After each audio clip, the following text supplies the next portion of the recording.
All right, welcome back, ladies and gentlemen, to Cultish. My name's Jeremiah Roberts, one of the co-hosts here, running solo today. This is a plethora of episodes. If you've listened into our series on Shincheonji or on the Baha'i Faith, we're joined back by Steve Matthews. Same day, different time, different T-shirt. So that's what happens sometimes when you're recording in Arizona. But yeah, this is going to be a fun, off-the-fly conversation. We're just going to be talking about really countercult apologetics in general, kind of talking about our vantage points. Let's just jump into it. So we've been doing this for 5 years now. We started in October of 2018, and man, we've covered a lot of encompassing topics, and it was very interesting when we first started. I thought, man, we've got maybe a year's worth of content. Like, how long would a podcast giving a Christian perspective of countercults would really even last? And I've realized we've barely even scratched the surface. And so just with listening to the last the series we've done, you've got a lot of knowledge, and I love that you're kind of jumping into the podcasting world. What do you think when it comes to countercult apologetics and everything that's going on, with all that's going on in the culture, why do you think cults are just exploding right now? Do you see any commonalities? Because both of us are huge fans of Walter Martin. You know, all that was happening during the 1970s when he came out to California. You're from California.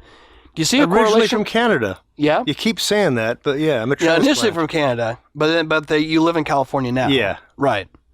But anyways, man, so what are your thoughts when you look at today in regards to cults exploding? What cults are changing always, and changing.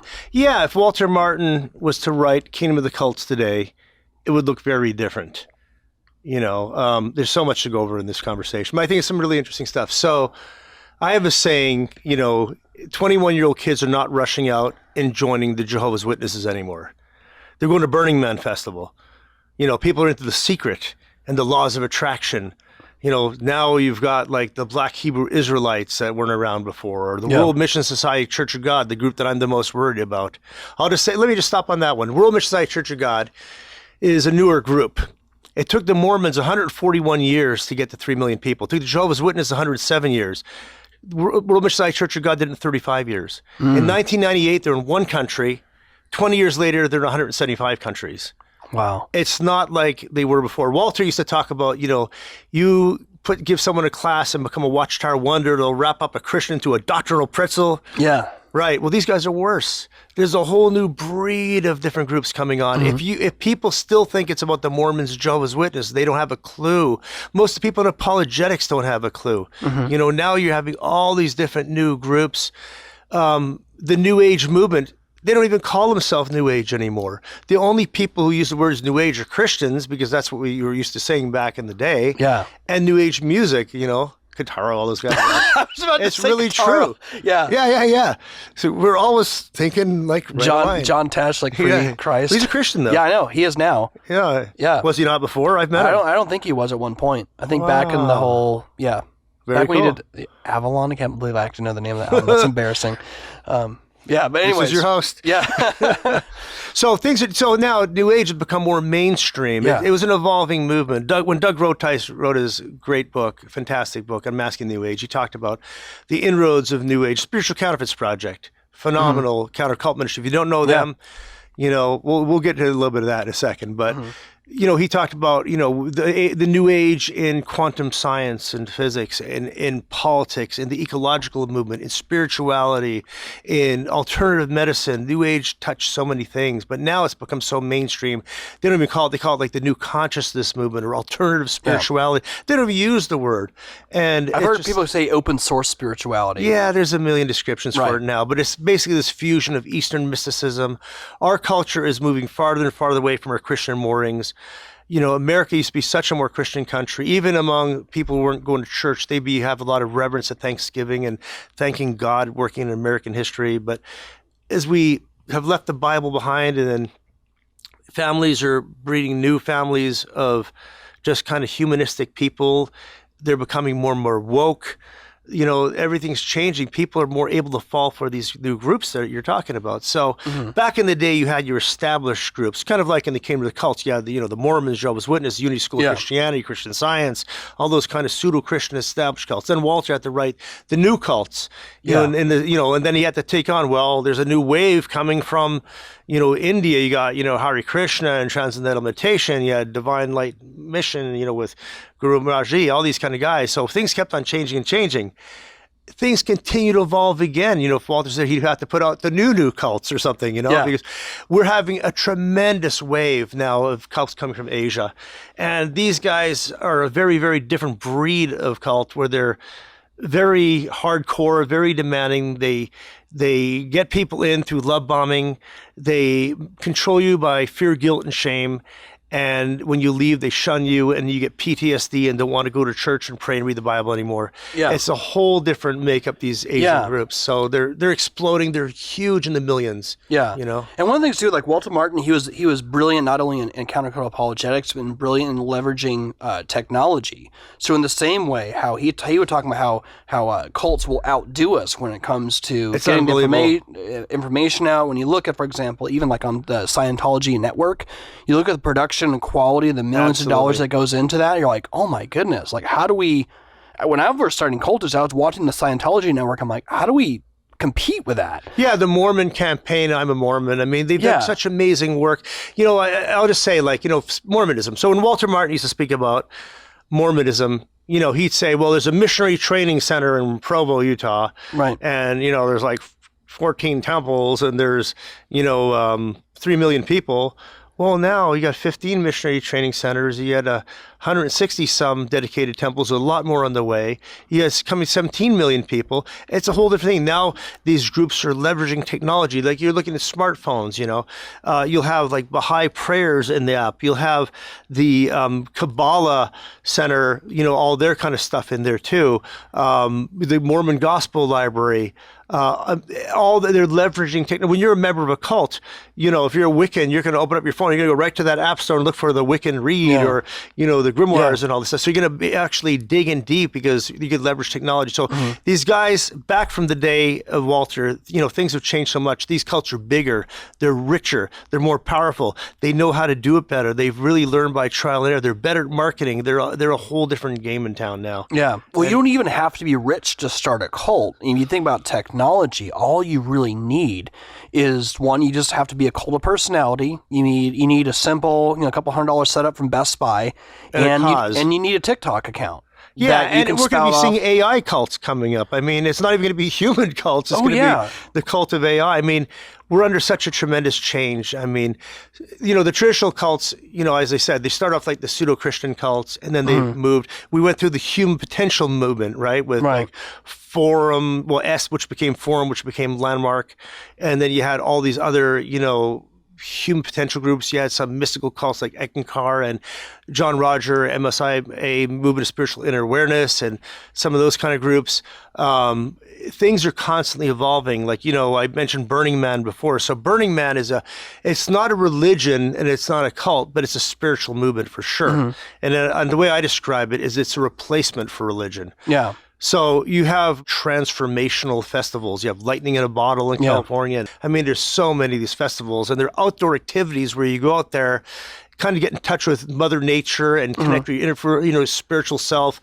It's kind of like a retreat environment where you go and do that spiritual work. Yeah. And these groups, they anything goes spiritually. It's a constant exploration. They kind of mix a lot of Eastern mysticism with the occult. Yeah. Anything goes. Anything can contradict. It doesn't have to be consistent.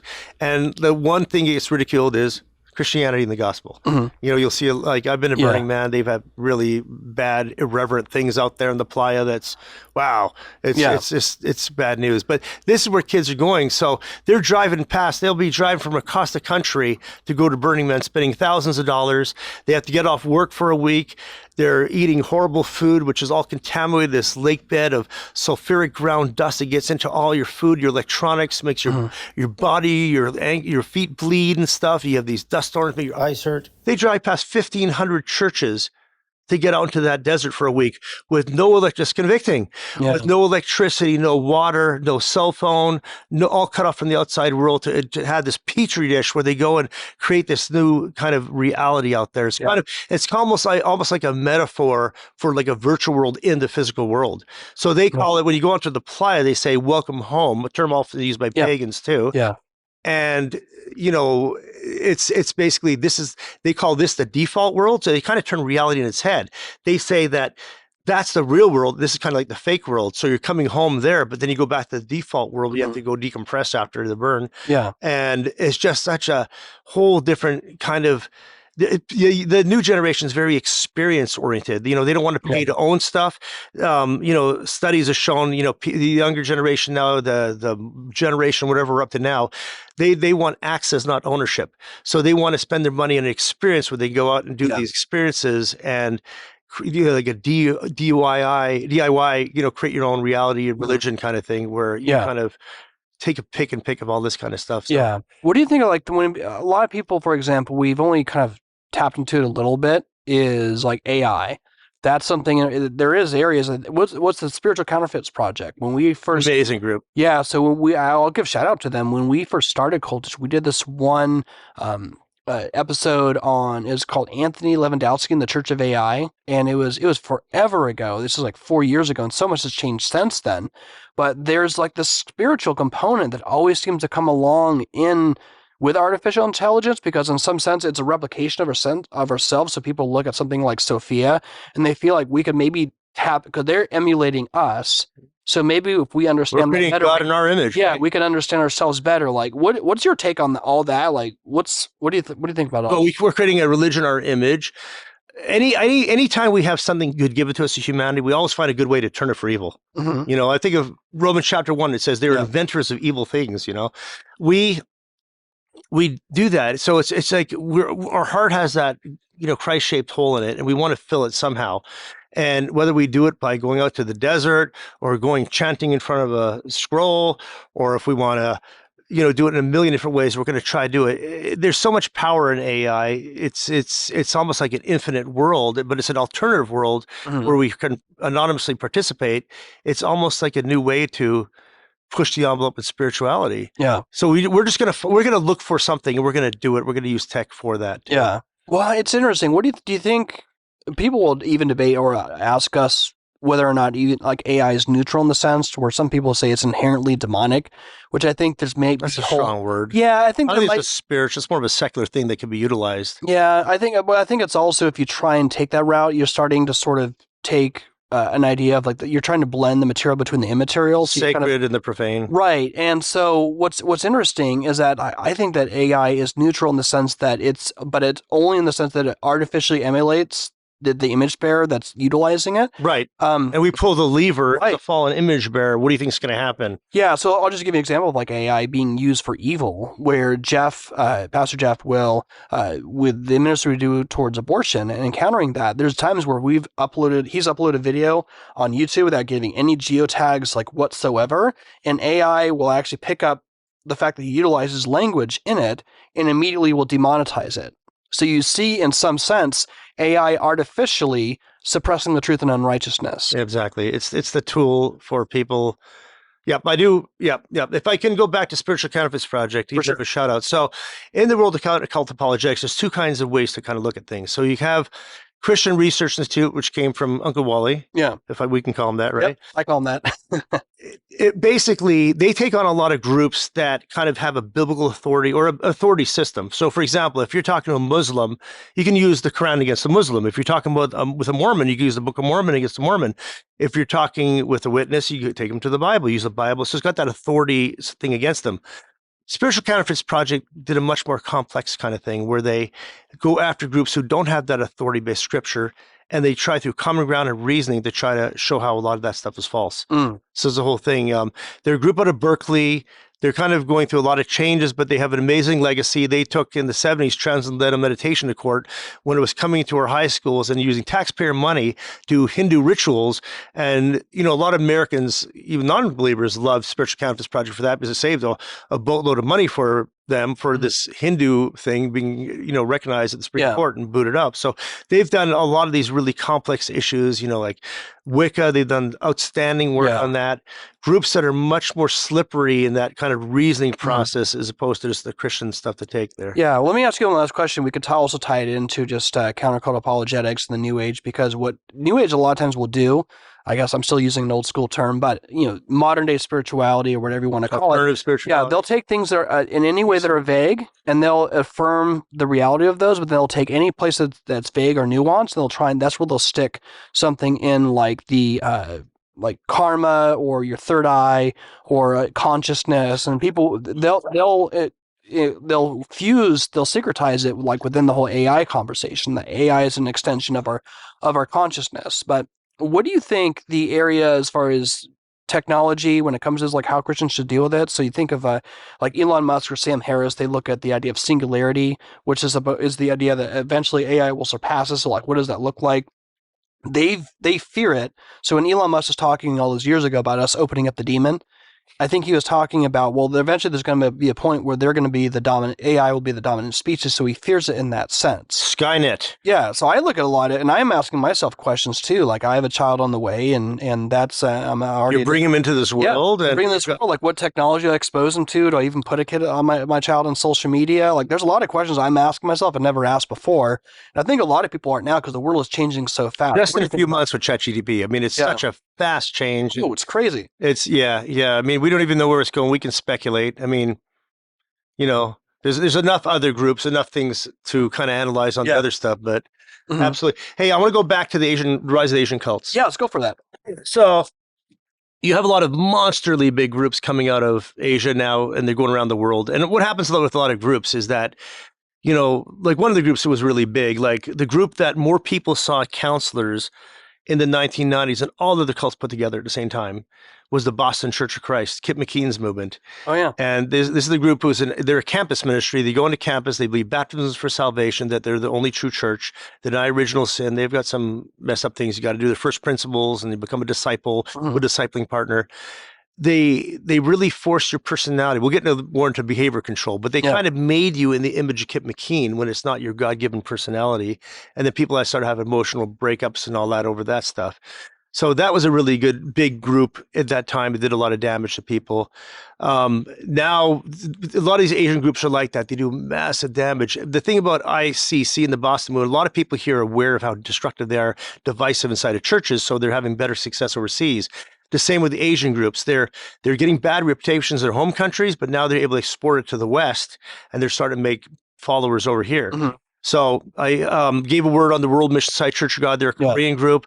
Watch our episode on Shincheonji, because we get into a lot of stuff not about Shincheonji. We get into the whole cult dynamics, and that show took on a life of its own. I think it was a powerful episode. So I think that's one worth watching for people listening here today.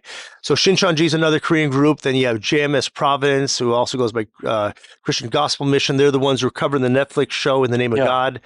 So this is another Korean high demand group. There's a whole bunch of them. Then in China, you have like Eastern Lightning, which is called the Church of Almighty God. Some of you might have seen that horrible video where they attacked this lady in 2014 in McDonald's in China, and they beat her to death in front of her kid. There was 6 members of Eastern Lightning there, and this lady wouldn't want to give her number to these people so they could try to evangelize her, and they just ended up beating her to death with a broom handle. It's on YouTube. It's really bad. Oh, wow. So this is a group that says that Jesus has returned as a Chinese woman living in New York, and they've got millions of followers. They can be violent. They can be scary. They have, that's another thing. Cults are moving online. They're not meeting just at the church corner. They're meeting on WhatsApp and Telegram in ways they never did before, because they have a secret audience. They can block people from being in there. They're holding server. This is the future of cults, and a lot of these groups, they're doing online restricted meetings like that. Sometimes Facebook Messenger, but a lot of those groups. So Eastern Lightning is a group that's growing quickly. There's millions of them. They've only been around since like 1991. And then they're now, or was it 92? But they've got just like maybe 4 million people in no time. And they're a fanatical group. Falun Gong, Falun Dafa is arguably the biggest cult in the world now. 30 to 100 million people, we're not sure, but they're another kind of Asian kind of group. It's kind of got some humanism, spiritual views. They're not as hardcore as Eastern Lightning. In Japanese groups, you got Soka Gakkai. There was a big split. It used to be called Nichiren Shoshu of America, Nichiren Shoshu Buddhism. And then you had, in 92, you had a big split between the priesthood and the laity. So now you have Nichiren Shoshu as the priestly part, and then you have the laity part of Soka Gakkai International. That's one of the big celebrity cults. So when I talk about cults, I'll talk about the 4 celebrity cults would be Scientology, Transcendental Meditation, Soka Gakkai International, and TM or Kabbalah Center. I said TM, Kabbalah Center. So that's famous for all the people they had brought into LA for that one. Yeah. But Soka Gakkai is a really big group. They claim 11 million people, Japanese hardcore cult. They're the chanters, go to them, Yoho Renge Kyo. So what they do is they kneel before the sacred scroll called a Gahanzan, and they put inside this case called a Butsudan, and they sit there with these juzu beads, like rosary beads. They chant to it, Nam Yoho Renge Kyo, Nam Yoho Renge Kyo. And this is a group that's attracted. They're way bigger than Jehovah's Witnesses. Wow. And they're celebrity cult. And it's like, where's the responses on those guys? You know? Yeah. It's just insane. So, well, even like we had an episode we did when we first launched, and this is forever ago, and I can't remember his name, but he was from the Philippines, and he is Apollo Quill Boy. Quill Boy, and he remember that one? Yeah, and he was the Filipino son of God. And he's another person. He wears all white. He basically dresses. If you watch his show, I swear he copied Benny Hinn. This is your day, like with the white jacket, with how he interacts with the TV screen and how he prays and how he places his hands. I'm like, I know you've got. I know where you got this from. Yeah. Exactly. I was like that meme of what was it from Once Upon a Time in Hollywood, where he's like pointing at the TV.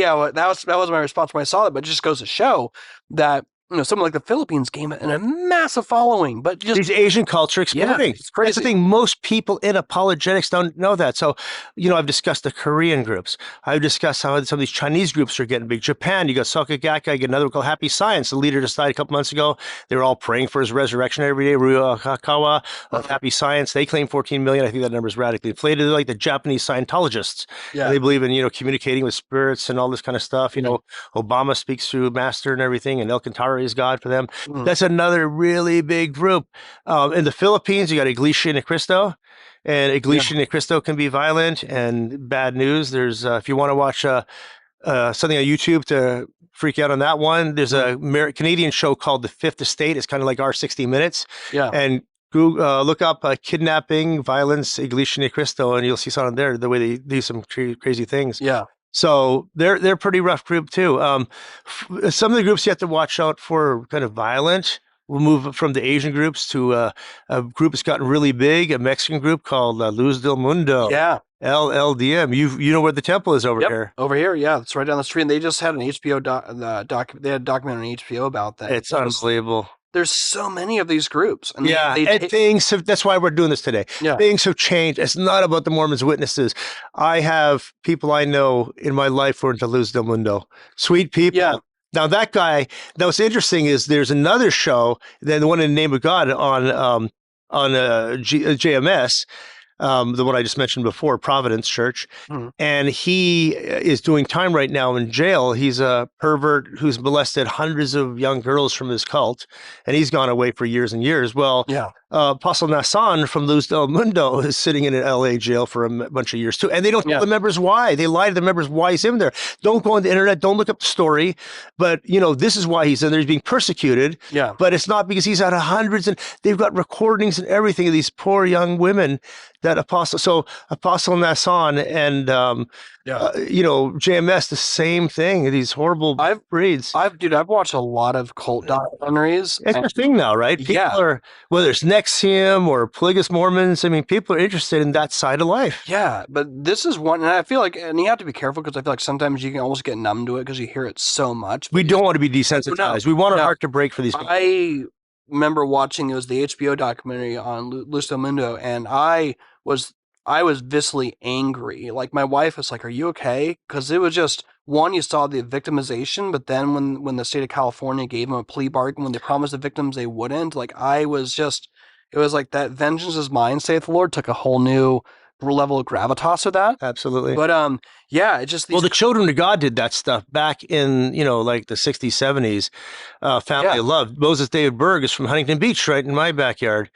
And I remember crying once, weeping, when I saw one of their tracks of little unclothed children in these different positions. I just wept. I mean, the evil that comes out of some of these groups, NXIVM. Wait, a tract?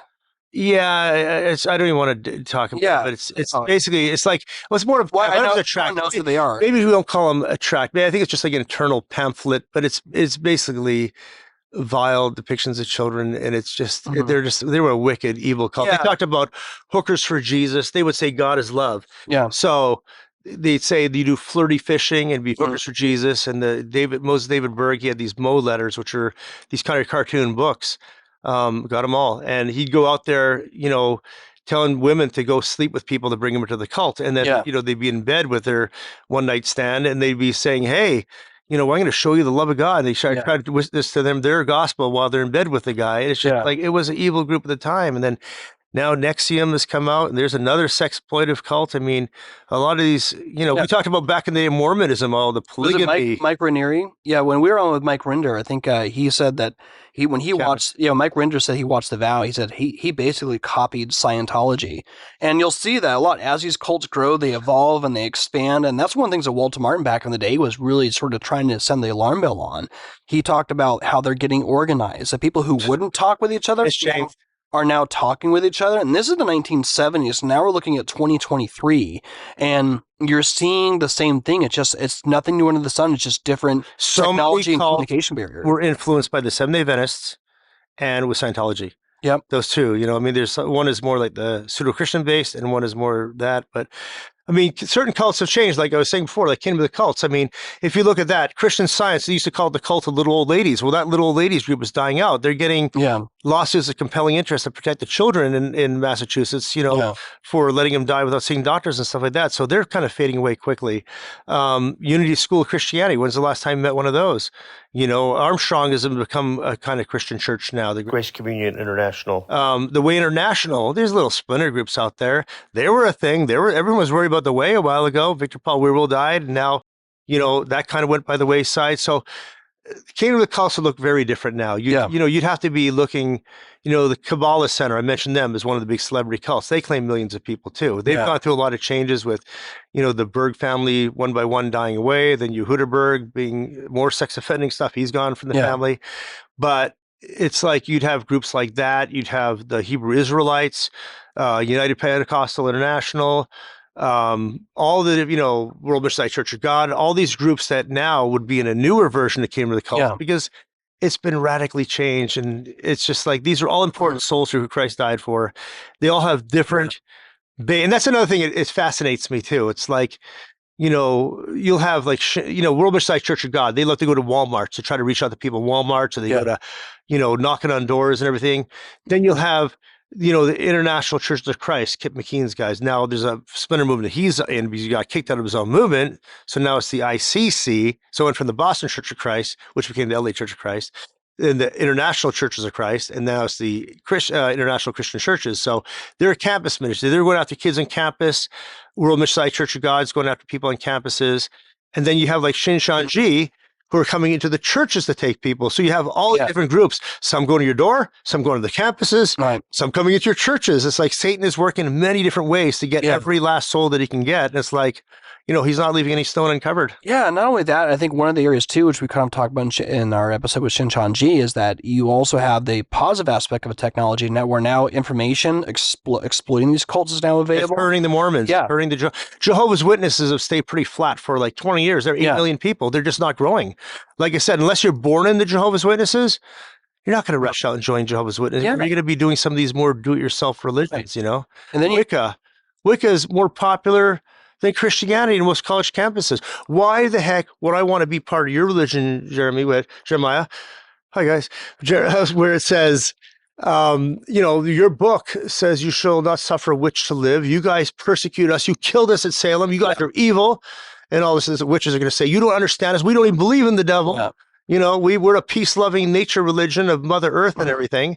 And it's like, you guys don't like gay people, they'll say. Yeah. And it's like, why the heck would I want to follow your religion when I could have this earth-loving, friendly nature religion? Yeah. Season, this stuff. Like, this is what I'm into now. And that's in campuses and like witchcraft has really changed, Like it's now like a lot of do-it-yourself witches. They'll kind of get on, Instagram or TikTok. It's the influencer area and witchcraft are it's a new version of it. So statistically, in TikTok, the hashtag witch talk, the amount of pieces of content, the last time I checked, it was around 30 billion. It's probably more. It's insane. Who has 30 billion of anything? Well, let's talk about Wicca and this worldview of that one. So there's a worldview that a lot of Christians will get confused of paganism. Witchcraft is part of what you would call paganism, like with a capital P. Okay. Paganism is a worldview. It's kind of a spirituality. It's a pantheistic, polytheistic nature religion. Yeah. Okay, I'll say that again. It's kind of a movement. You got a capital P in paganism. It's not like, in Christianity, you talk about the pagans, those who lived on the, like heathens, those who lived in the east, the outskirts of town, the last to be evangelized. The pagans are kind of the indigenous religion of spirituality, where people, took this idea of like Mother Earth and the different gods and the energy and the pantheism, kind of like, the animism and all this stuff. It was like the indigenous nature religion. So now you're talking about like paganism with a capital P. You're talking about Wicca, Druidism, shamanism, Burning Man fit in there, heathenism, paganism.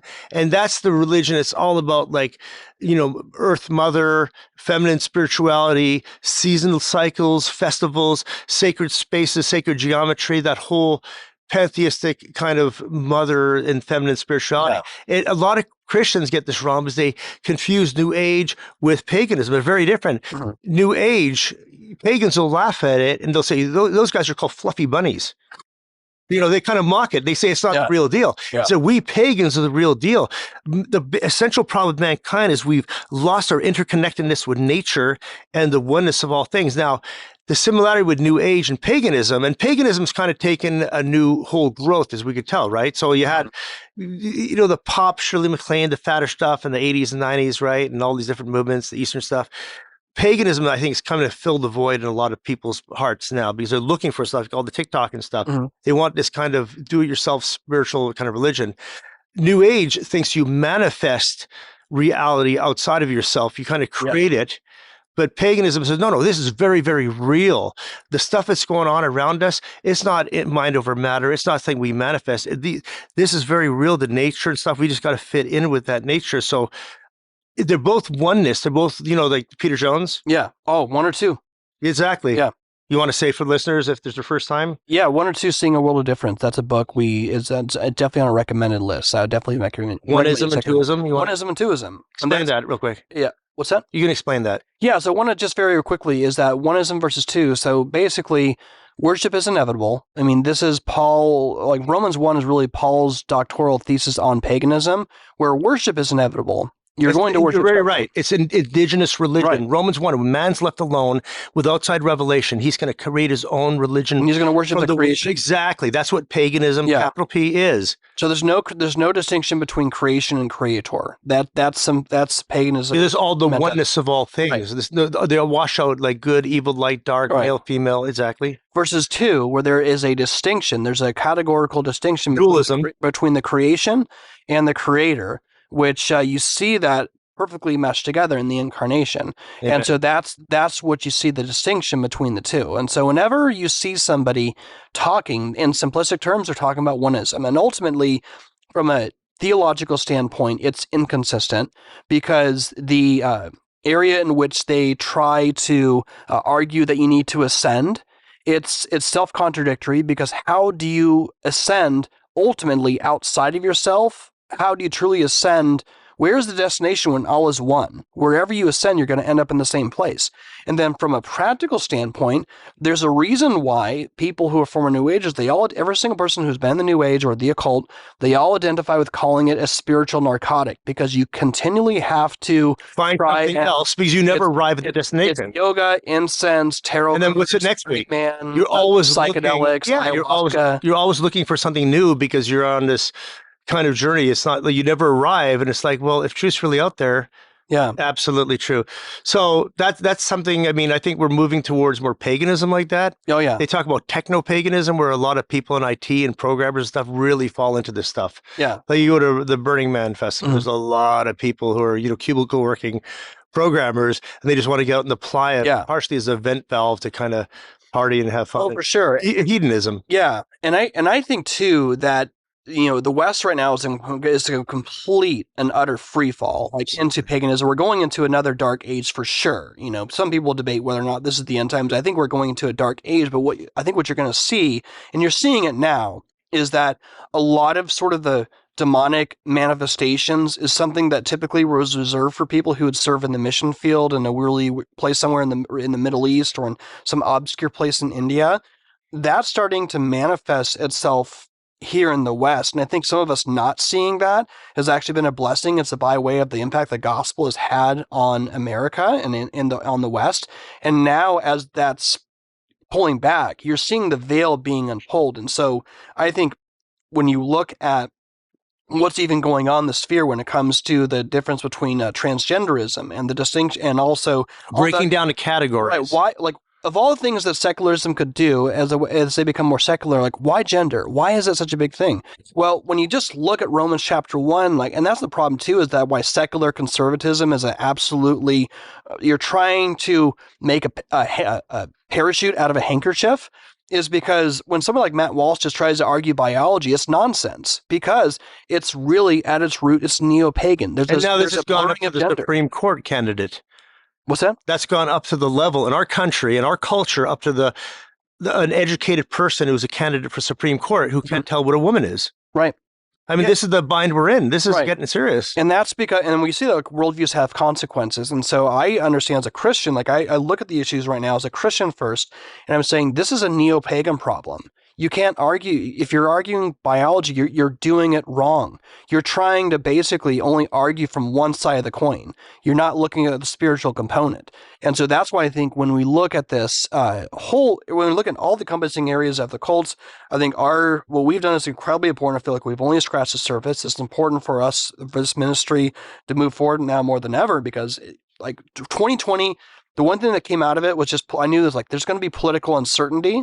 And you see, like, and COVID, and the COVID had a huge, right. You look at how our alienation from each other and everything. And not only that, like, Shincheonji literally, like, said Revelation was about COVID, and that's going to happen even more. Like, I have no hope for the 2024 election whatsoever, except it's going to be an absolute dumpster fire.